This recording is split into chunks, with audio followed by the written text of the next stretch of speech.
we got another night game to talk about, basically going on at the same time. But in East Lansing, we got Michigan State, Boston College, a rematch from the Red Bandana game last year. Hopefully, it's not going to be a tsunami this time around because it truly was one last year. Glad I wasn't there. I know there's a few people there, so I don't. Probably you weren't there, but I do Nah, not want a tsunami whatsoever in East Lansing on Saturday night. nah, that makes two of us, that's for sure. That's for sure. It's one of those things that if you have it like once in a while, it's kind of fun, but at the same time, it's like I rather have like a nice football fall afternoon than anything else. Yeah, Spartan Stadium gets enough weird weather in late November, so we can save it for then, in my opinion. Yeah, no, absolutely. But what are your thoughts going into this game? Obviously, it's a big matchup for both of these teams early on. I kind of want to say for MSU's side of things, or you can even say for Boston College side of things, it's kind of a must win for both of these teams. I hate kind of saying that because it's only game number 2 on the year. But for MSU side of things, if you want to keep the momentum going from all the hype in the offseason, from last year, like that we can say was a disappointment for Michigan State. You want to keep the momentum going. I think Michigan State has to win this game. And if they don't, I think they have to pick up a game or two later on the season that's more of a 50-50 game than probably this will be. For sure. I think it's definitely a must win for Michigan State. Again, it is hard to say that in week 2, but you look at, I guess, just the last 10 years since they made the playoff. There hasn't been too many times where there's sustained excitement. Like 2016, right off the playoff, sure, and then all of a sudden you go 3-9. So then going into the next year, it's like, well, maybe they can right the ship. They go 10-3, whatever. Decent year in 19, and the flash in the pan year in 21. Obviously, all those, but since 21, there's been no reason really to be excited except for last year's 3-0 start. So to lose a game this early, in the home game, revenge game, a game you should have won last year. It feels like you had them on the ropes at their place. Like you said, all the crazy weather. Chiles was even more inexperienced. It A game you let get away. It feels like a game sandwiched between Western Michigan and Youngstown State at home revenge game. You can't lose that. Yeah, no, I completely agree. I think it's a matchup that obviously there's familiarity with each other because of last year. But earlier this week, Jonathan Smith gave a press conference and gave some interesting quotes because I think one thing about Jonathan Smith that can't be argued about is I think Jonathan Smith is a good coach. Now, is he the right coach for Michigan State? We could probably argue that. Kind of depends on how this year goes, kind of the fan you are.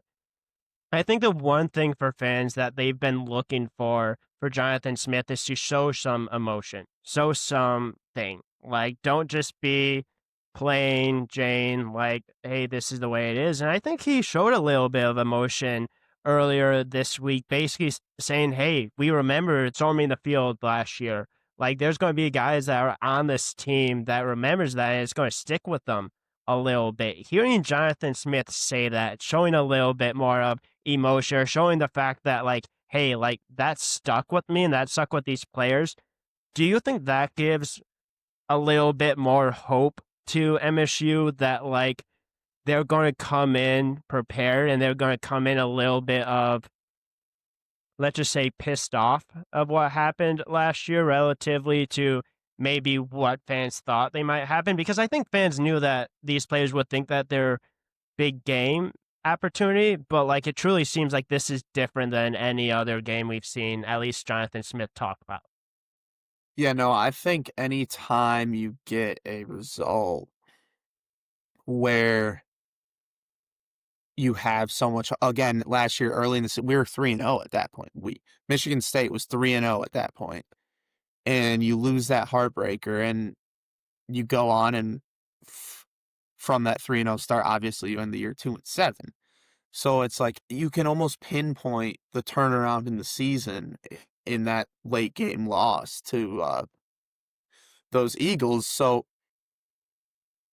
I think, yeah, I think Coach Smith embracing the revenge game, the players, as you said, embracing it. I think it does give more. It gives, I guess, it gives a fan a sense of like, okay, they're going to be ready to go. Like it's not Michigan State's going to come in and try to coast through this game, which you can argue that should never happen, but it's Yeah. just the nature of the beast. Um, and so yeah, I think it does. That is encouraging, and I think it should motivate. They should be motivated. They lost this a game. They should win. And again, like this is a huge game for the future of the program, for the fan base, for the players, just the way the program's viewed. I mean, if you can win this, assume you win next week, move 3-0, heading out to Southern California, feels a lot different than being 2-1 with wins over Western and Youngstown. Yeah. Absolutely. No, I completely agree with you on that. And you also have a Boston College team that is maybe not the greatest running the ball because we saw what they did against Fordham last week. They had less than 100 yards, I think, on 38 attempts, which obviously Michigan State's probably strength again. It truly seems like stopping the run is going to be Michigan State's strength again this year. At least they were really good against Western Michigan for the most part, but I think that's going to be a real sticking point to this game is continuing to stop the run because you do have Turbo Richard back this year for them. He did have 10 carries, 46 yards against MSU last year, so not maybe the best game in the world, but like a decent game, like Yeah, 4.6 yards per carry. yeah, He's it's not he's bad. kind of like the main back this year. He wasn't the main back last year, but I think another big opponent of this game is the second half offense for Michigan State because we've talked about this, and I think every MSU fan has talked about this. You mentioned the fact that like you can't hold anything back in this game. And it truly seems like to me, and maybe to some fans, that MSU kind of held back a little bit against Western Michigan or maybe got a little bit conservative. Do you agree with that? Or do you think it was more about the players making the plays and maybe Aidan Chiles not performing as well, maybe not making the plays? Like, are you concerned about the second half offense? Because we saw last year, second half wasn't good, and in game one, it wasn't good either. No, let's put it this way. I hope that the coaching staff got a little vanilla, and that is not the approach for the remaining 11 games. I think, yeah, maybe it was a little bit of execution, but it was just really stagnant. First half looked great. Like honestly, you're hitting Omari Kelly early. Second half, I think it's a little bit of both. Probably more though that the coaching staff doesn't want to show Boston College anything, show any Big Ten opponent anything, and having the ex player perspective, I understand that and I can see why. And I can also see why, as just a true fan, it pisses some people off that Michigan State didn't want to score other than safety in the second half. Yeah, no, I was just going to say it was extremely frustrating, especially because of what happened last year with the offense not being able to really score very much at all in the second half. And I thought MSU, for the first half, it was almost kind of like bringing back a little bit of like the MSU of like mid 2010s. Like it was like, where has this offense been our whole life? Like it feels like it's been like 5, 6, 7 years outside of obviously the Kenneth Walker years where we Yeah, saw an offensive line be able to get a push, where we saw a holes that were basically truck size holes that running backs weren't getting hit within like 5 yards of the line of scrimmage. Like running backs weren't getting hit behind the line of scrimmage. I believe Matt Sheehan in his podcast basically said that there was like 3 or 4 times that they were hit behind the line of scrimmage against Western Michigan. I think last yep, year in the first game it was like 19 times. yep. So like it truly seems like it's a little bit different, but there's still that concern with Michigan State offensively, in my opinion. No, yeah, for sure. And again, it's in no way disrespectful to the MAC or anything. It's just a lot, especially in the transfer portal era. It's a lot different. Um, size and competition on the lines, especially. So we'll see how it translates, and we'll see if the O line can replicate that performance. And if they can, obviously, it's great for the Spartans. And if not, it's going to depend a lot on number two. Yeah, it's really going to be on his arm on guys like Nick Marsh had a pretty good game. Amari Kelly, I think, really showed quite a bit in that Western game. It's really going to depend on those guys and like Jack Belling, Michael Masunis. It's going to depend on the playmakers around them to make the play. But then you also have the defensive side of the ball. And I think that's really the most interesting matchup here because I think MSU is going to be able to score on this Boston College defense. I know who they played, wasn't a great opponent at all, only put up 10 points. I'm one of those people that if you look at the stats for this game, I don't think the stats tell the whole story because when you're going up against a team like Fordham, like you score 66 points, but I would be shocked if that get anywhere close to what happens in this game.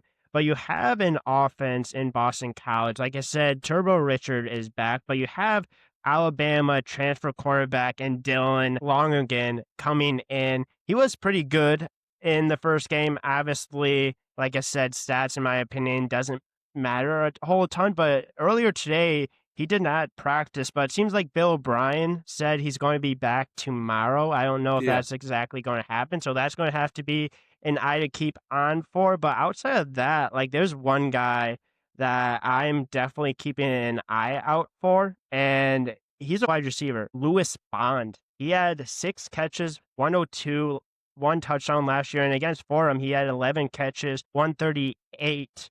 He's going to be a guy that is really truly going to test this defense for Michigan State. Like we saw in week one, seems like this defense is going to be better. But my major concern with this defense is we saw a few plays given up through the secondary, and he was able to really hurt MSU last year. I think he's going to be a guy to really kind of keep an eye on for this game, especially if they end up getting Dylan back and a couple of these others wide receivers. I think this is going to be a true test for Michigan State's secondary, which is pretty new, looked pretty decent against Western, but still gave up a couple of big plays that I think they're going to have to try to avoid giving up in this game.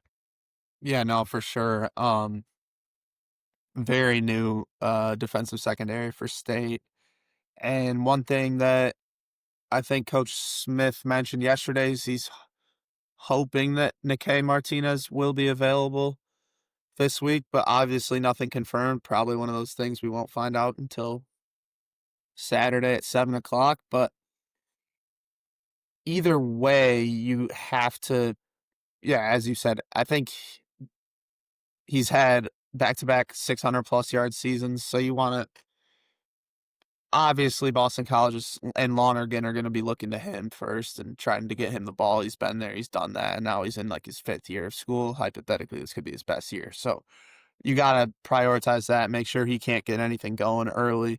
And if you do, you got to be able to rally and tackle. If you give up the catch, you can't have broken tackles. You can't have a 15-yard catch turn into a 50-yard one because of bad tackling. So I think Martinez back would help a lot. Just a veteran that's played a lot of football on the back end that can, you would assume, could talk through the defense with guys like Malcolm Bell and Armorian Smith and Joshua Eaton. So as a state person, you're hoping that Martinez is playing. That could hopefully make a big impact. And if not, you got to, the rest of the secondary's got to step up.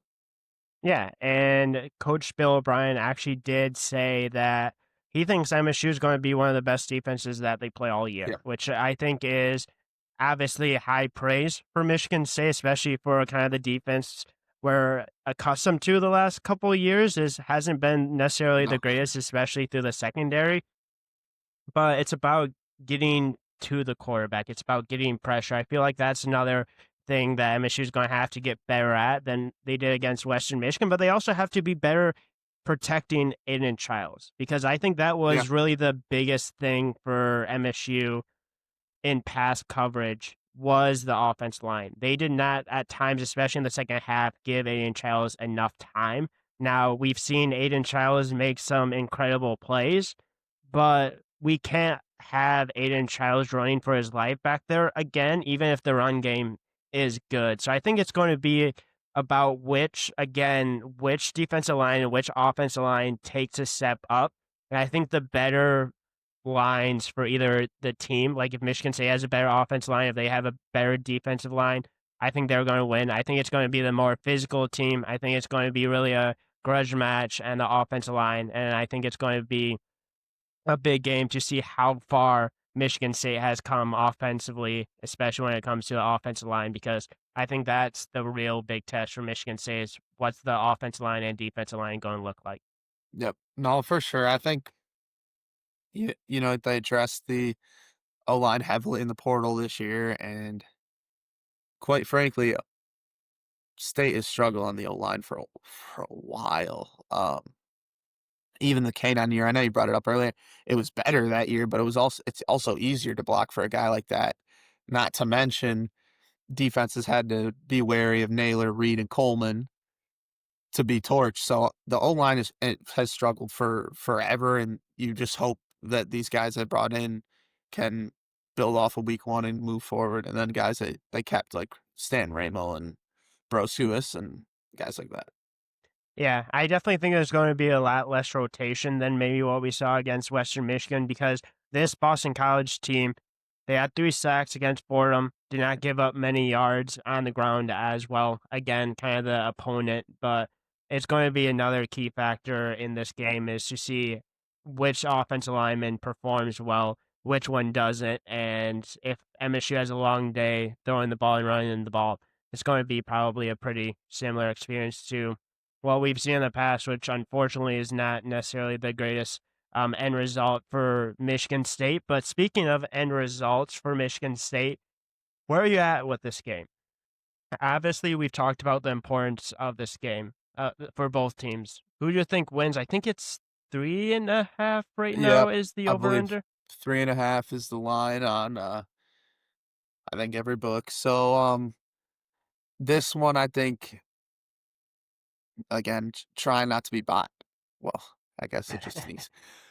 I think Michigan State wins this game simply because I think the play. I think everyone recognizes they have to. I think the crowd will recognize they have to be a big factor. The players. I mean, everyone.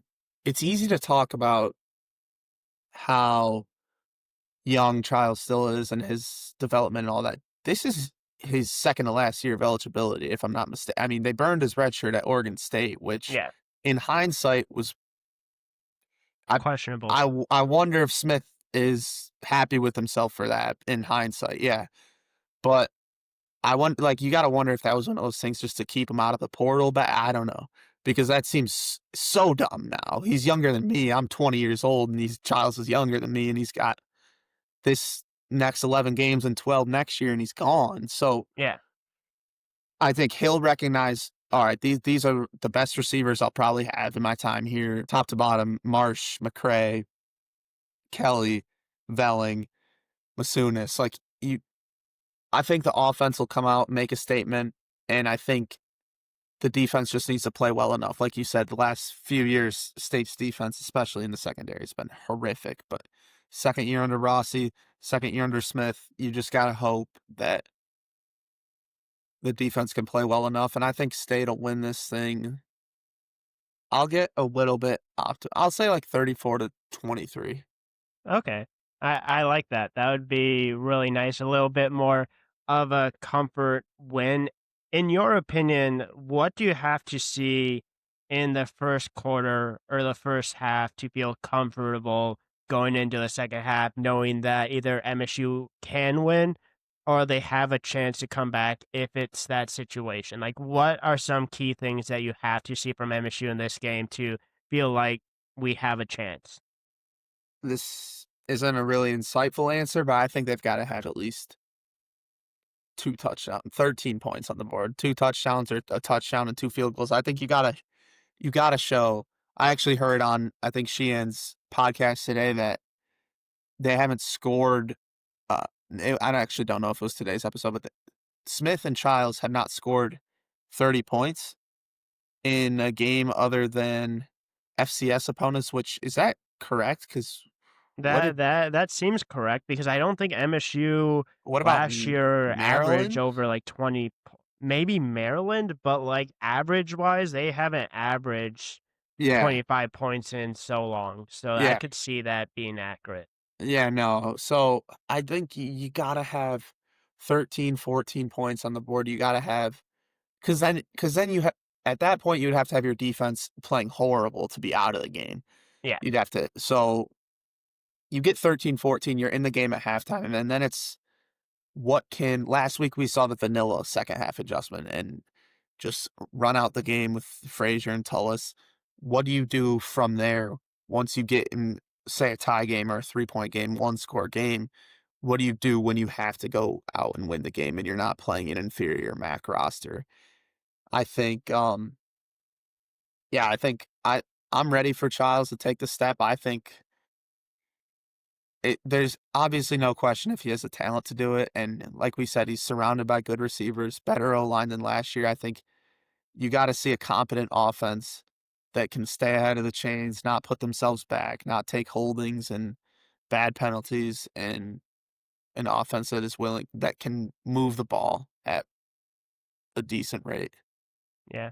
I think we need an Aidan Chiles moment in this game. Like, we've seen moments in games like the Boston College, we've seen moments in this game, but we've never seen a moment in a big game. Maybe the Maryland game, but, Yeah. like, in a lot of these games that we win, it's comfortable wins for the most part. Or Yep. maybe there's the obviously Maryland game with the Nick Marsh game, obviously like that. But we truly, I think, need an Aiden Childs moment in this game to say like, hey, like Aiden Childs is different this year. I think that's the biggest question mark is Aiden Childs, is he different? Is he the same? I think he's grown. Obviously, I think the first game definitely showed that. And I think we're going to need that Aiden Childs moment in this game because there's a little bit of concern when it comes to the kicking game. Like you saw last week Ryan Eckley trying to kick a field goal.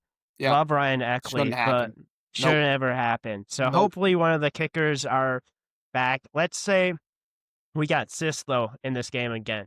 How comfortable are you in a close game with Sislo? Like, are you only comfortable in this game if MSU's up by like 2 scores if we have our third string kicker?